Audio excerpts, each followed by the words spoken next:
Hey, what's up you guys? This is Sentai22 here. How you guys all doing? This is another retro gaming haul, and today I have a Sega Saturn. Yeah, I bought this at a Craigslist ad. I bought the console, all of the 12 games that are here, as well as the peripheral gun control, so you can play Virtual Cop 1 and Virtual Cop 2. It's inside the CD case and the manual, all for 50 bucks. I have to say, the best 50 bucks I've ever spent. I mean, look what you get. You get all the games, really popular ones. You got the Virtual Fighter 2, Sega Rally, I believe the first Need for Speed game, also Daytona USA. So definitely a lot of racing games in there. So really, really an underrated system, I have to say. One of the best consoles of the 90s. I mean, it was very powerful for its time.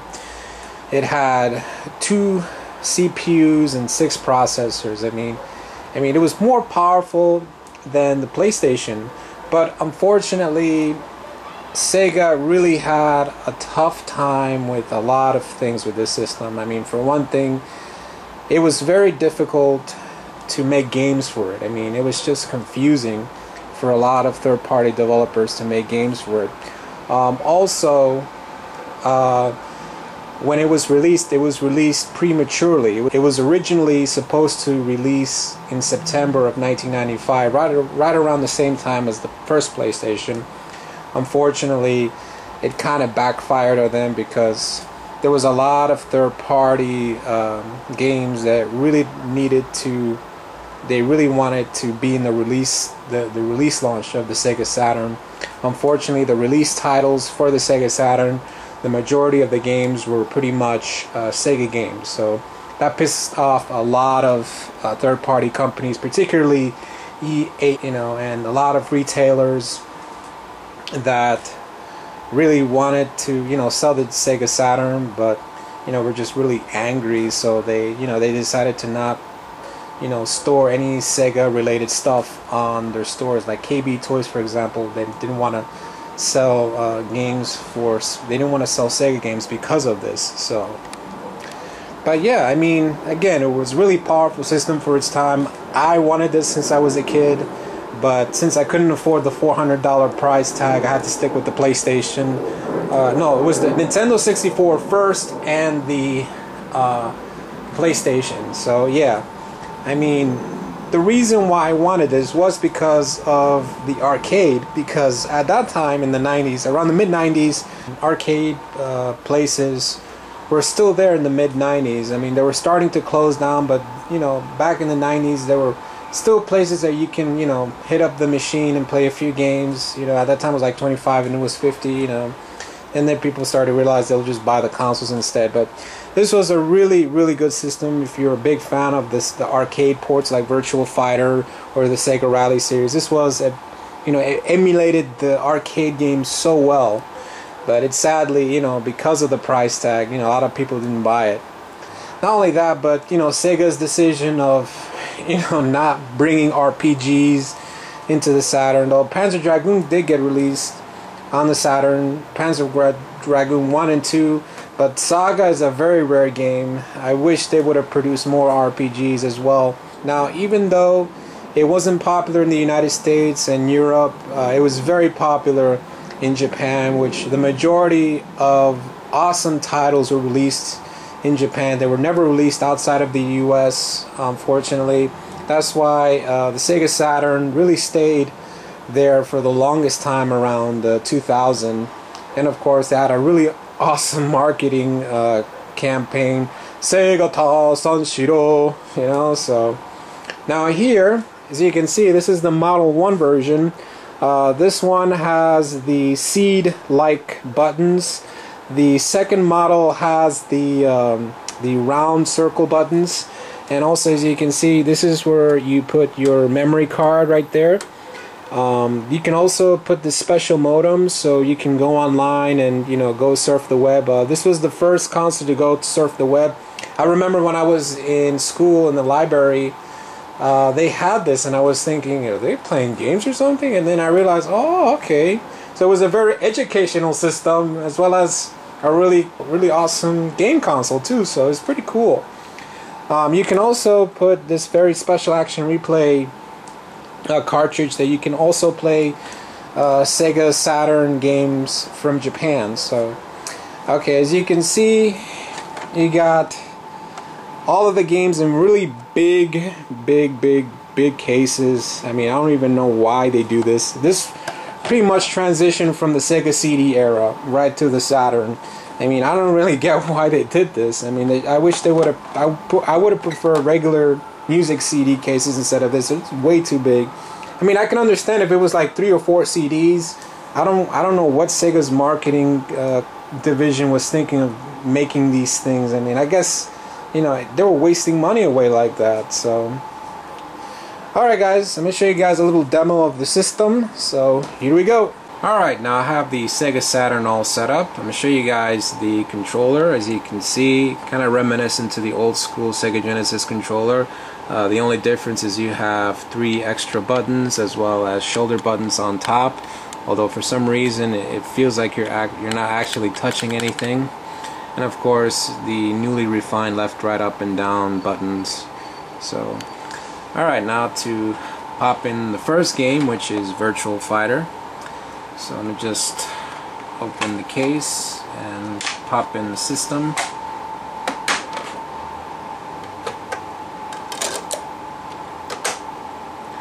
Power on.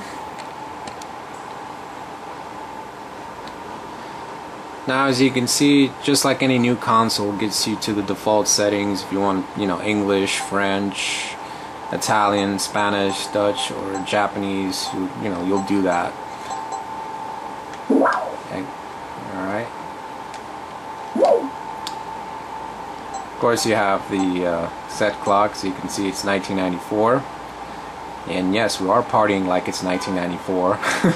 Actually, this was the actual Japanese release. The Sega Saturn wasn't released until 1995. Although there are some rumors that the Sega Saturn in Japan was released in 93, 94. I'm not really sure. If you guys can verify that for me on the comments, please let me know. Alright, let's go to exits. It's not really necessary.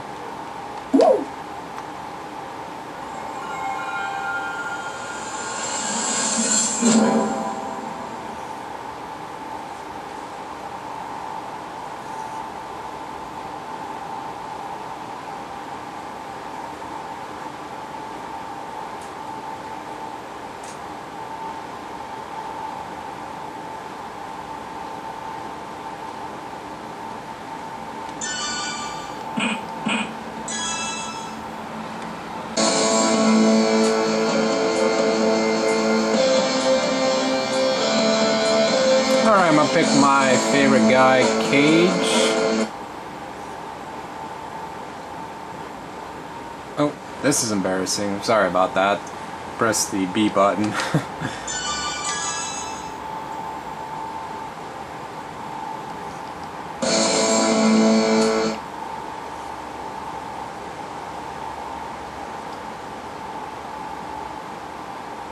Fight! 1, ready, go!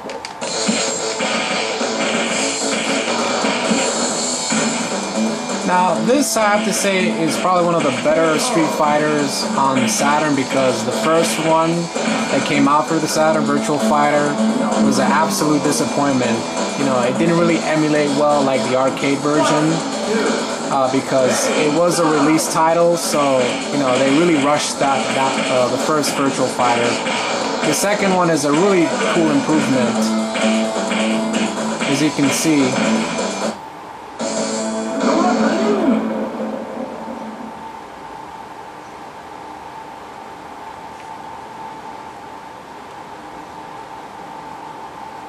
Fight! 1, ready, go!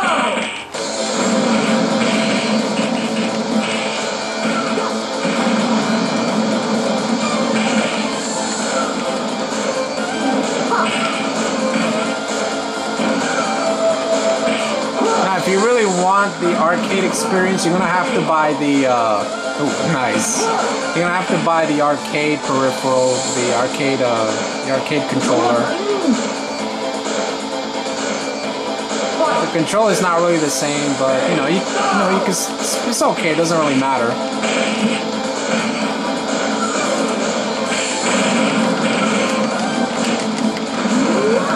Oh.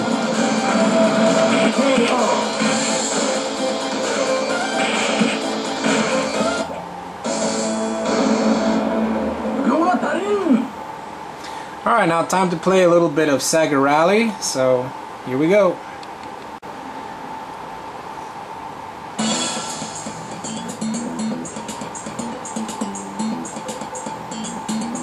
Sega Rally Championship.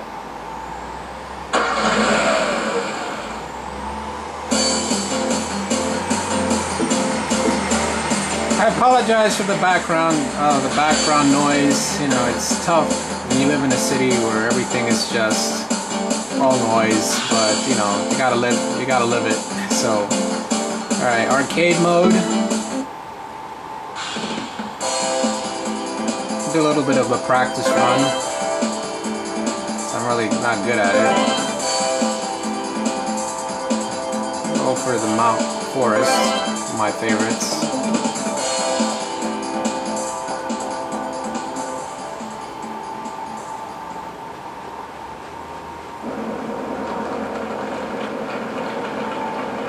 Three, two, one, go!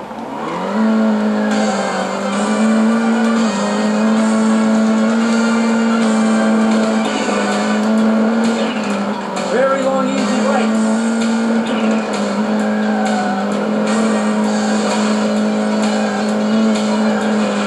Long, easy right, baby.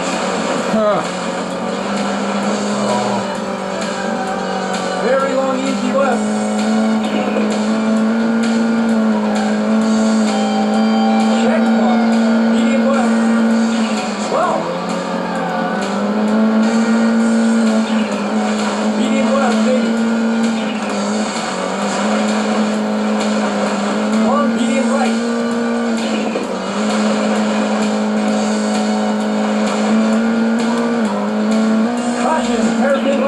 Checkpoint. Whoa! Whoa! Okay, left.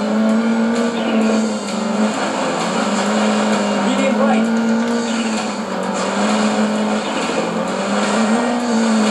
Easy right, easy left.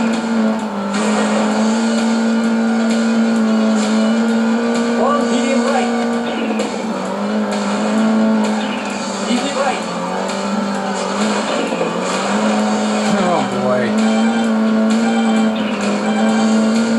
Checkpoint.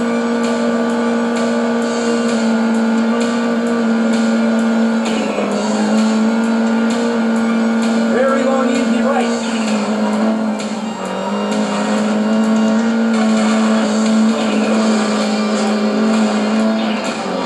Long, easy right, baby.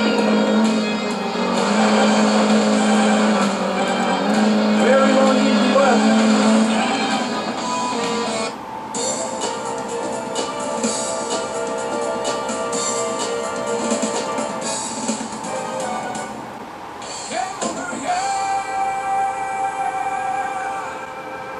Oh my gosh, I love this meme.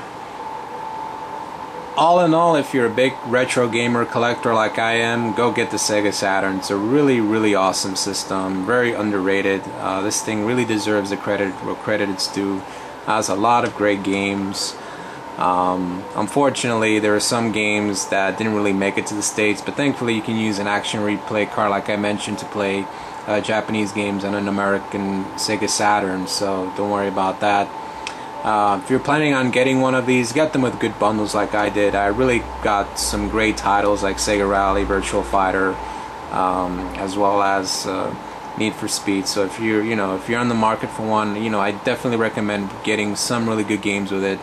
It depends on the auction. Sometimes it can go up to like 60, depending on the popularity of certain titles. Like for example, Panzer Dragoon, which is a very expensive game, like around $200.